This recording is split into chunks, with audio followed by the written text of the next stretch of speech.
Hey guys, so today I was just talking about this with my sister, just world population, how Elon Musk talks about how we need to be having more kids and it's overpopulation isn't really a thing and how the world is all being developed now and once a country is developed the growth rate goes way down.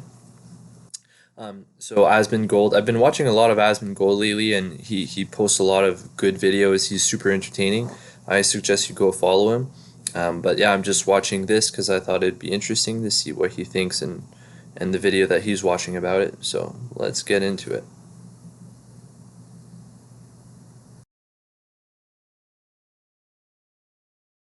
Videos? Yeah, we're going to find out. This has been the case with a lot of friends of mine, is that I think that a lot of people don't want to have kids anymore, and the reason why is because of money.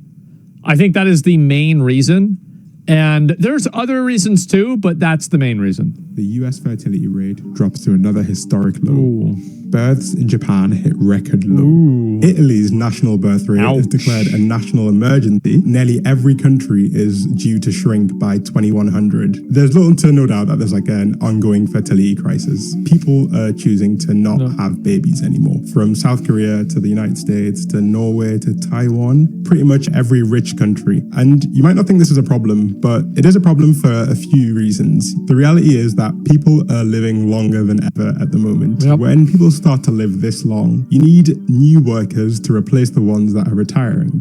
You need new workers to pay taxes that will eventually fund the pensions of those who retire. And you need young people in the workforce to take care of those older people. In the 1960s, there were 6 people of working age for every retired person. And by 2035, it's expected to be 2 to 1. This is one of those topics where if you ask 5 different people, you'll get 5 completely different answers as to what the reason is. I think that all the reasons, it's like you can look at different branches, but it all comes from the same tree, which is financial uncertainty. I think that's the main reason. Like there's other social reasons too, but I think that that's the main. Yeah, just quick note. I think I totally agree because people can't really buy houses anymore. Most people can't since COVID. Prices went up like crazy. It's $500,000, $1 million, even more for a house.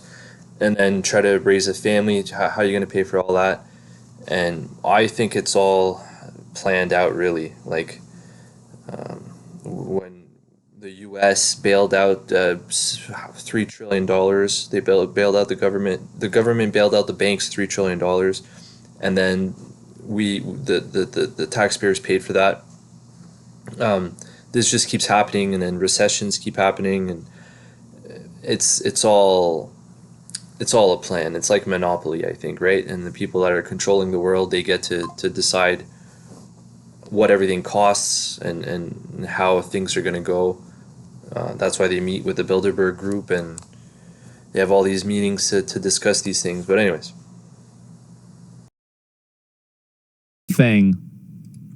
People tend to have quite strong opinions. Some people might say it's a cost of living issue. Some people might say that it's to do with declining rates of religion. That's probably true. Some people might blame women's liberation movements, for example. Either way, no matter what people say, they're typically pretty certain that either their experience or their belief is the reason why, on a global scale, people aren't having children. I think we can do better than that, because when I see that there's a problem that is affecting Norway, the US, Taiwan, and France, I tell myself that there's got to be like a better answer that we can give, right? Because these countries are completely different. The childcare situation, for example, in Norway is vastly different to the childcare situation in the US, which is vastly different to the UK. So I feel like we can get a better answer than just this one-line solution of, oh, it's the cost of living. I think we can do better. If you asked me, to be honest, like even just a couple of weeks ago, I would have put the blame squarely on the cost of housing. In fact, there's this one chart that lives like... Yeah, I mean, that's the way I think of it. I think it's because people don't have the money. At least that's the ones that I know here. That's the reason why. At rent-free. It's a chart that compares the growth of house prices to the growth of incomes in the UK. And intuitively, to me, it feels like that's why people wouldn't want to have kids. Yeah, of course. And to a lot of people, it feels that way. That's the way I see it. I want to challenge my intuition, and maybe we can reach a more nuanced answer as to why this is more of a global problem than necessarily a specific localized problem. For example, this is a piece of research from the US, which tried to establish what the effect of a $10,000 increase in housing would be on people's decision to have kids. Unsurprisingly, if house prices go up, it corresponds to a 2.4% drop in the decision to have kids if you are renting. However, if you own your home, you actually become more likely to have kids as house prices go up. The net effect of this is that when house prices go up in the US, how's that more even make people sense? actually want to have kids, which is really counterintuitive. Yeah, There that is some doesn't make variance sense. How? because in the UK, the effect of increasing house prices is a net decrease. And this is just one piece of evidence that immediately helps us understand that we can't just think of this problem as a one-line solution. Yeah. Clearly, housing can't explain the full picture. I think the cost of having children is another huge factor that people typically fall back on when they explain the reasons why people aren't having kids. It's too expensive. However, it seems that even paying people to have kids isn't working very well. Taiwan has spent more than $3 billion trying to get its citizens to have more children, and it's had no success at all. Wow. In France, they've spent even more money, about 4% of their GDP, on various measures to encourage people to have children. To put this into perspective, if the US spent 4% of its GDP on family measures, that would be the equivalent of the entire defense budget. So countries are actually, some countries at least, are actually spending a huge amount of money on things like tax breaks, things like direct cash transfers, and things like childcare benefits to encourage people to have kids. So clearly there's a bit more to this whole situation than meets the eye initially. And I think we can maybe look at some of the research and evidence, because there is a whole body of research and evidence to engage with. And I've tried to find the best bits to share it with you.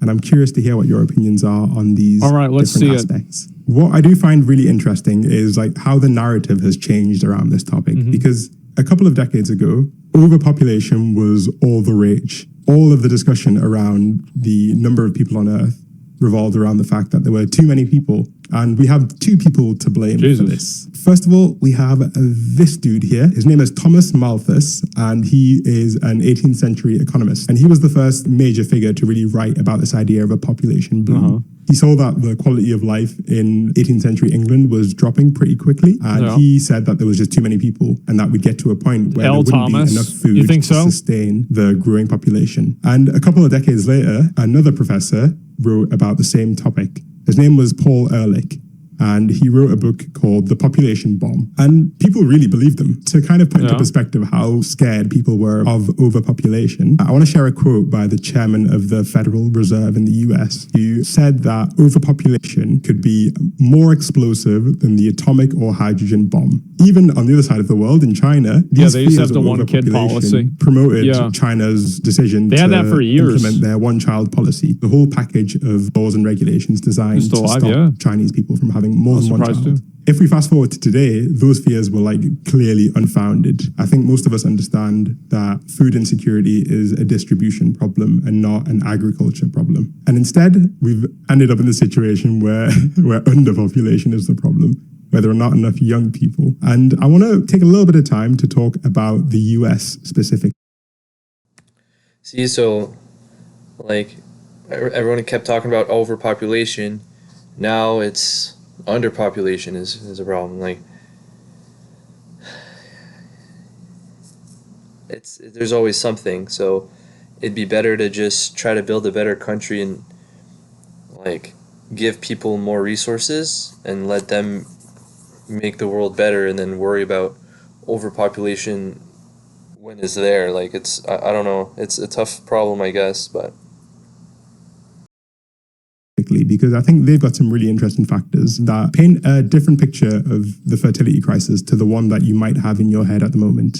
This is a graph of the US fertility rates, and it's the kind of graph that makes you want to jump to a specific conclusion or a one-line answer as to what's going on here. But the real interesting part of this graph isn't what it looks like now. It's what it looks like when you kind of break it down by demographics. And thankfully, The Economist has done this for me. If we look at birth rate divided by age, we see some really interesting trends. Somewhat surprisingly, the fertility rate amongst women over 30 has actually been steadily rising since the 1990s. However, you might see something else that's quite interesting. Birth rates amongst 15 to 19-year-old women in the US dropped dramatically. The actual figure is 77%.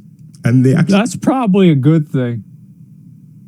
Yeah, because I know people that had kids in high school and it fucked their life up. Yeah, I'd say that definitely is a good thing. I'd say so. I feel like maybe what's happening is like, because you look at like France, Italy, Japan, like the US, I feel like these are all very developed countries. And I'm not sure like what it's like in those other countries, but there's been a conversation about things called like third spaces where people go to interact with other people. Like, for example, a card shop, a skate park, a shopping mall, or something like that. And now I think that people don't really do that as much. So maybe it's because people aren't interacting with the opposite sex at all. Like, yeah, the arcade, right? Because it's like, when do you really interact with girls? Like a real question, right? If you're a young person, when do you interact with girls? At work? Yeah. And so like that, never, right? Naturally, right? This is the Asmongold stream. So the answer is never. Yeah. But like at work, well, at work, it's totally different, right? Like it's a totally different dynamic, totally different vibe. So it's like work or school. So like outside of work or school, when are you interacting with them? Probably fucking never. And I think that's probably a big reason too. It's a huge reason.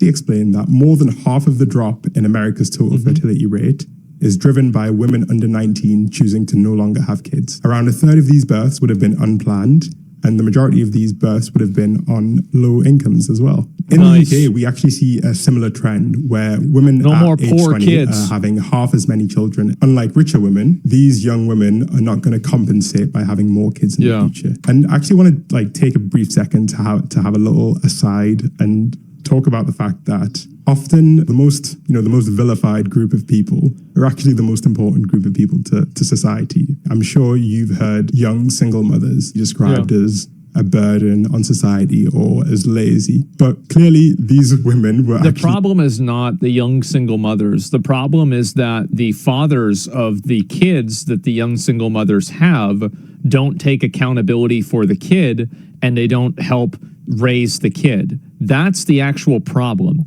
People have been having kids at 19 for like, because you've got to keep in mind, like people have been having kids at like 16 to 19 years old for 99.999% of the history of humankind. This isn't like some kind of fucking like weird thing that it happens. This is the norm. It is. And both parties are to blame. Even lower than 16. Yeah, to be honest with you, even lower than 16, right? It gets into some weird conversation, so I don't want to get too far into that. But it's definitely fucking true, right? You look at history, that's what history says. And so it makes sense that this happens. But the problem isn't necessarily that they're having kids when they're young. The problem is that the fathers are not taking care of the kids. That's where the issue is. That's the real problem. Like the backbone of the economy. It's an aspect that I feel not many true. people don't actually think about. I think it is. Obviously, it would be unreasonable to say that the reason that no one is having kids is purely because teen pregnancies are down. The economic aspect of it is clearly like important. It's clearly relevant. I don't think it's a coincidence if you look in this graph that the countries that have the lowest fertility rate in Europe, countries like Italy, Spain, and Greece, are also the countries with the highest youth unemployment, the countries where young people live with their parents for the longest, and the economy is in the bin, basically. Yeah. And if you just ask young adults why they're not having kids, a lot of them will say that it's simply because childcare is too expensive. What I do find interesting, though, is that the fertility crisis is one that affects the whole world. And it affects countries that spend an incredible amount of money on social programs for kids. So this is a quote by Robert Reich. If you don't know who Robert Reich is, he was... This isn't fully true. Studies show the only thing that matters is the number of caretakers, not their sex.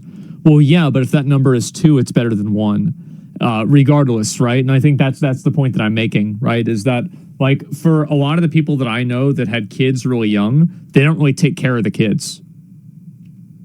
Like, I feel like that's pretty simple, like, that's bad. I don't know if I agree with a lot of this. I'm 33, I have 2 kids, 1 more on the way. I just don't have a degree or my own house, 2 cars, I run my own eBay shop.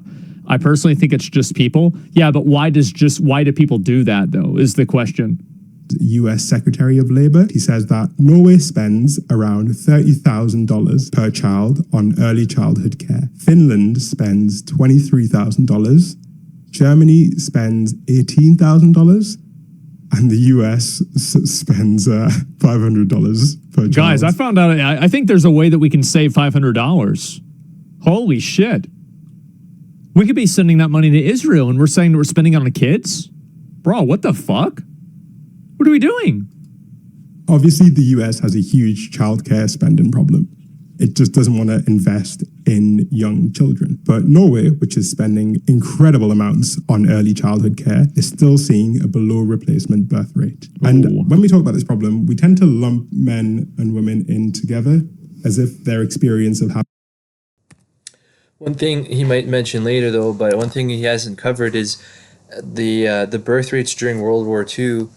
They were pushing for everyone to have a lot of kids, and that's what gave us the baby boomer generation. And now they're all on their way out, and they're not working anymore, and now there's not enough people to replace them. But that's mostly because of World War II and the baby boomers. But having children is identical, when there are actually some pretty significant differences that can at least help us explain some more of the trend towards choosing to not have children. And one of these big factors is the fact that women's earnings drop significantly after having a child.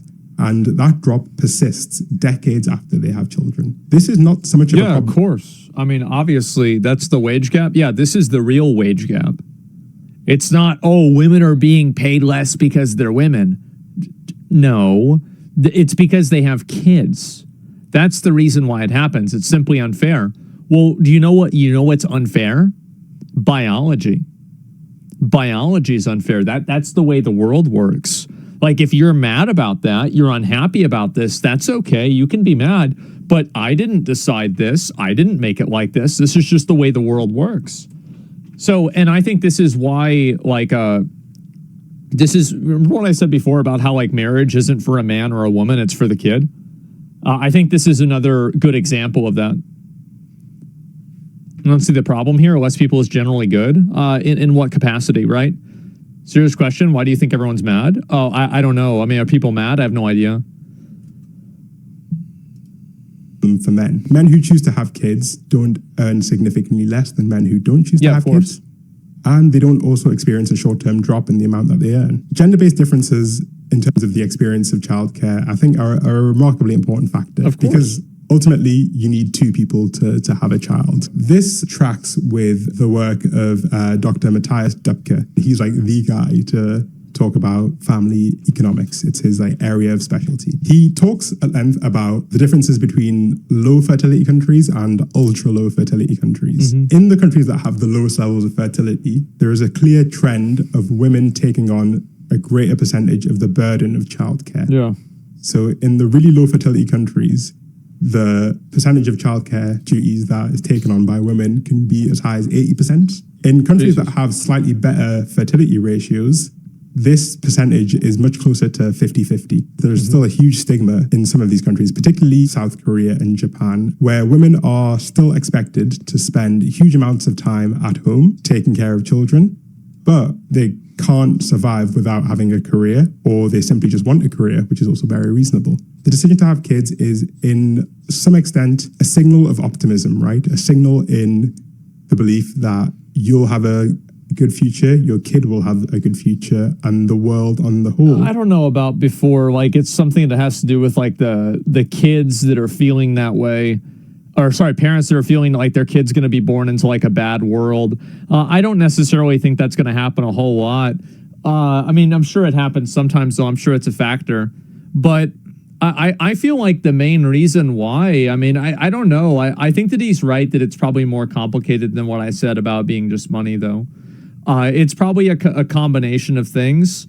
But all I'm saying is that I think the fact that like a lot of dads, like, you know, there's a reason why there's the meme of, you know, dad went out to get cigarettes and he didn't come back for 20 years. Like, that meme isn't really a good meme, is it? That's kind of a bad meme. And so, yeah. What about high abortion rates? Yeah, I think abortion rates probably do play a role in it too, for sure. Nuclear families destroyed. Yeah, well, it's because people don't get married in the same way, I think. I think that's another factor. It's probably like, the more I think about this, it's probably like 5 things that come together that like make a, you know, like a perfect storm, right? Rather than like one specific thing that causes it to happen. It's one thing I wish it would be really cool one day is if I was popular enough, I had a stream. He gets to talk to people. People send him messages or super chat messages like they pay to so that he reads whatever they say. But then they have a conversation together and it's really cool. That's why I'm really interested in his streams because he's able to discuss a lot of things because it's not just him talking. He's sort of conversing with his audience. So I find that's pretty cool.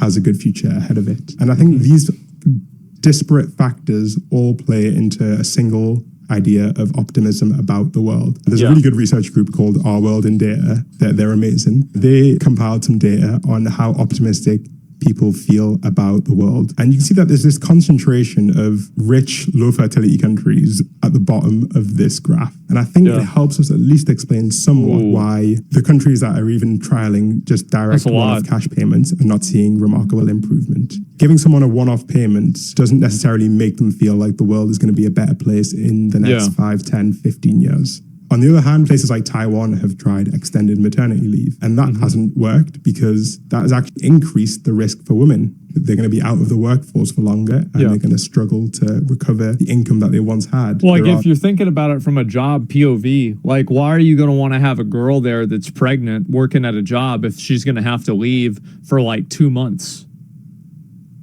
You know, I mean, just think about it that simple. Yeah, of course that's what's going to happen. Yeah, I mean, it's common sense. That's the way they'd see it. More like a year, maybe. I mean, like 2 years.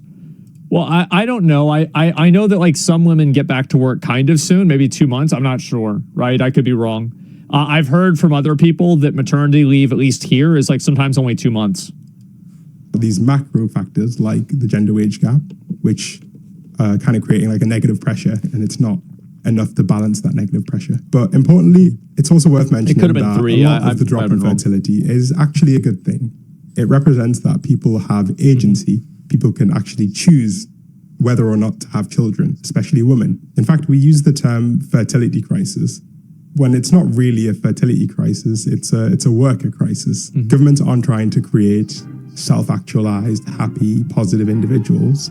They're trying to create meat for the grinder. That's true. That's a good point.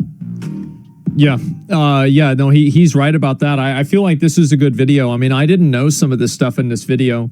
And I think that you're right. It's probably something that's like 2 years. What the fuck? It's 2 or 3 months. I don't know, right? I mean, I'm not going to get back and forth about it. But the point is that I feel like it is money, a big factor. I think the biggest factor here is money. But I think, and there's the video. That was a really, really good one. Yeah, anyway, so I thought it was super interesting. Let me know if you like this type of content. Like, to me, it's super interesting sharing my views and sharing what I like to watch. So yeah, please like and subscribe, and I'll see you in the next one. Peace.